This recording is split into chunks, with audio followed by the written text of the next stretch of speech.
Yorana, bonjour à toutes et à tous. Ravi de continuer avec vous notre voyage dans le pays pour redécouvrir tout ce qui pousse au Fénois. Aujourd'hui, on va s'intéresser à l'ananas. On sait tous que la Bounty du capitaine Bligh est venue en 1789 chercher des plants d'arbres à pain, mais on a oublié que les futurs mutins sont arrivés avec les premiers plants d'ananas et qu'ils allaient eux aussi trouver au Fénois un terroir d'exception. En effet, ce Queen Tahiti qu'on découvre ici, à Moorea, n'a rien à voir avec son cousin produit en masse au Costa Rica notamment.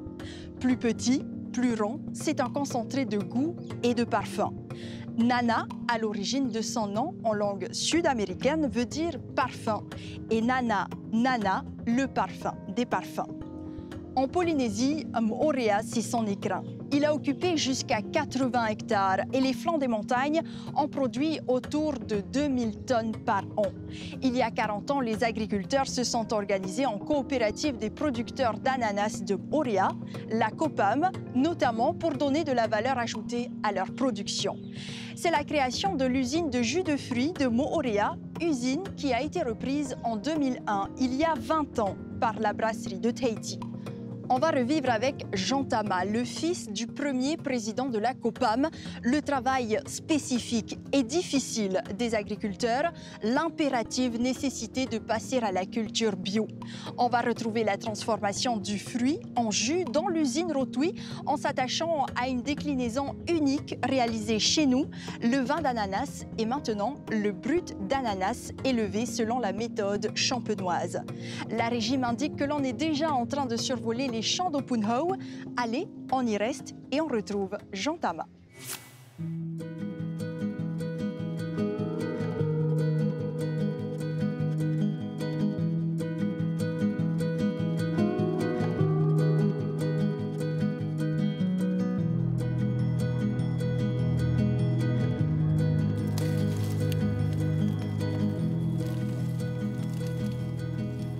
Actuellement, je suis à 5-6 hectares, tout sur Moorea.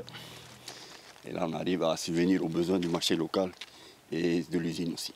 Je produis entre 20 et 25 tonnes à l'hectare par an. Et puis sur 5 hectares, faites le calcul, ça fait 125 tonnes. Au fil du temps, j'essaie d'augmenter petit à petit, mais les surfaces ici à Moorea sont très réduites. Et comme le pays ne veut plus rétrocéder des terres agricoles aux agriculteurs de l'ananas, on est resté sur 7 hectares. Aujourd'hui, on arrive déjà à maîtriser toute la partie herbicide. Et encore une fois, on essaie d'être raisonné aujourd'hui. Je pense que c'est le but recherché. À Moorea, on peut avoir un an 12 mois sur 12, contrairement aux autres pays. À Hawaï, ils font 6 mois, 7 mois. En Australie, 10 mois. À Moorea, 12 mois sur 12. Et bon.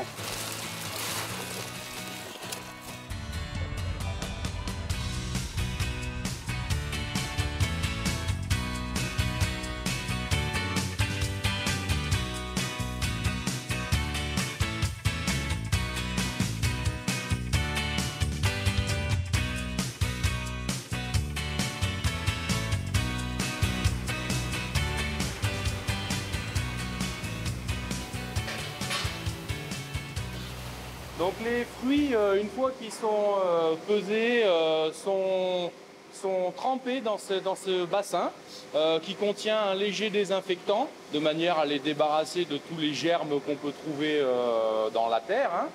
Ils subissent un petit bain et ensuite ils sont acheminés par ce tapis vers un tunnel de lavage. Et avant d'être acheminés, ils sont rincés par ces petites busses, ça c'est de l'eau. Donc ça leur permet de débarrasser les fruits du désinfectant et ensuite ils sont acheminés dans un tunnel de lavage.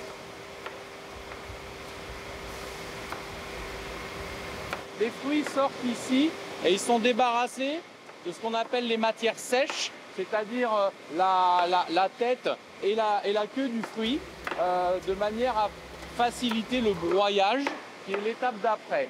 Donc c'est une opération qui est faite de façon manuelle. Les fruits sont triés à la main, coupés, et ensuite ils rentrent dans le broyeur. Donc là on est à l'étape de broyage du fruit qui est broyé avec la peau de manière à en faire une purée de fruits qui ensuite va être pressée. Après le broyage, c'est le pressage de la pulpe de manière à récupérer le jus de l'ananas. La purée de fruits, une fois broyée, passe par cette canalisation et est pressée par une double presse. Donc il y a une première presse qui enlève les plus gros morceaux et ensuite la deuxième presse vient affiner de manière à extraire un maximum de jus. C'est ce qui reste du fruit broyé et pressé. Ces déchets, on les met à la disposition des planteurs qui peuvent en faire de l'engrais pour leur culture. On a obtenu un jus, un 100% jus pressé. Ce jus contient des pulpes, comme tous les fruits. Donc on va utiliser une centrifugeuse qui va tourner à très grande vitesse de manière à séparer les pulpes du jus.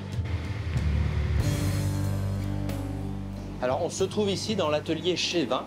C'est dans cet atelier qu'on va transformer le jus d'ananas en vin d'ananas, avec ces cuves de fermentation dans lesquelles on y met le jus et dans lesquelles on y rajoute les levures. Les levures sont des micro-organismes vivants qui vont se nourrir du sucre naturellement présent dans le jus et qui vont le transformer en alcool. Ce process de fermentation dans ces cuves qui sont thermorégulées va durer environ 3 mois. Le vin que vous avez vu qui fermente dans les cuves de la première étape va ensuite être mis en bouteille. Et lors de cette mise en bouteille, on va réincorporer un peu de sucre, un peu de levure pour une seconde fermentation qui a lieu en bouteille. Et c'est cette seconde fermentation qui va générer l'effervescence au sein de la bouteille. On appelle ça l'étape de prise de mousse. Et cette étape de prise de mousse, elle va durer entre 8 et 10 mois. Et donc les bouteilles que nous avons ici, elles vont rester couchées pendant 8 à 10 mois et elles ont la particularité d'avoir une capsule, qui est une capsule de bière, on n'est pas encore sur un bouchonnage type champagne, et cette capsule va être enlevée, dégorgée à l'issue du process de fabrication de notre méthode traditionnelle. Les levures vont naturellement mourir et ce lit qui va se déposer sur le bord de la bouteille a besoin d'être évacué. Pour cela, on retourne les bouteilles, la tête en bas, et on va les remuer régulièrement, 2 fois par semaine. Cette étape, elle va durer 2 à 3 mois, afin que toutes les lies retombent au niveau du goulot de la bouteille. Et ce n'est qu'à ce moment-là, au bout de ces 2-3 mois, qu'on va pouvoir dégorger grâce à un système de prise de glace de ce goulot. Ces prises de glace vont capturer les lies et les levures mortes, et la pression naturelle de la bouteille va dégager ce glaçon. Et après cette étape, on va y poser le bouchon, le muselet et la coiffe de notre produit. Je tiens ici le produit fini, notre brut d'ananas en méthode traditionnelle. Une fois habillé, on retrouve les codes packaging du champagne, la coiffe. Alors on ne voit pas, mais sous la coiffe, on a notre bouchon de champagne avec son muselet et sa plaque, que les placos-musophiles du monde entier s'arrachent. Au moment où on débouche la bouteille, le nez va embaumer la pièce et va parfumer la coupe. Et puis on va retrouver cette note d'ananas également en bouche, mais avec cet ananas, comme je l'ai souligné, beaucoup plus fondu, beaucoup plus subtil.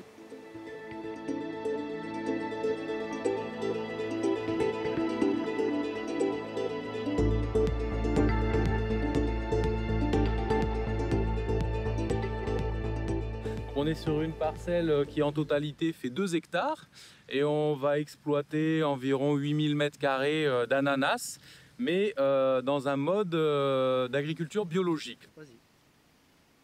La première étape pour la certification en agriculture biologique, ça a été de certifier, d'auditer la parcelle.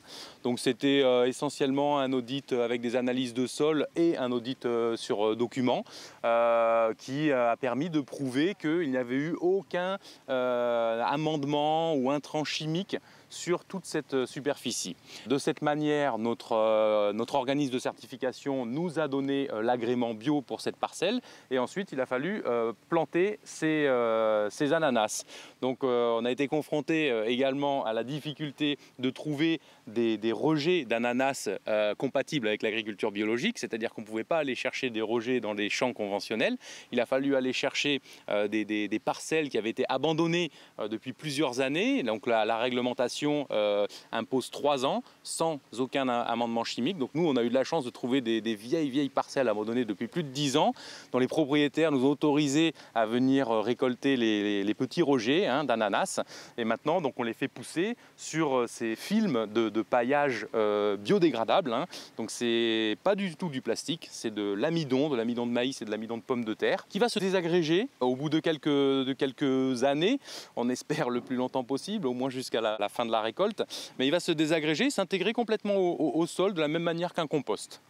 Donc c'est ce qu'on voit. Ensuite, en agriculture biologique, comme on n'a pas le droit d'utiliser d'herbicides, vous voyez là, on fait tout le désenherbement à la main ou de façon mécanique avec des machines, mais en aucun cas de façon chimique. Dans quelques semaines, là, on va procéder à une induction florale, toujours sur une base bio. Donc c'est le support et du charbon actif qui est enrichi et qu'on va déposer dans chacun des pieds qui arrivent à maturité, là, sur le début de la parcelle, de manière à déclencher la floraison dans 6 mois après. Donc on pourra maîtriser l'autre période de récolte de manière à la faire légèrement avant la haute saison d'ananas conventionnelle pour pouvoir utiliser nos lignes sans les contaminer avec de l'ananas conventionnel.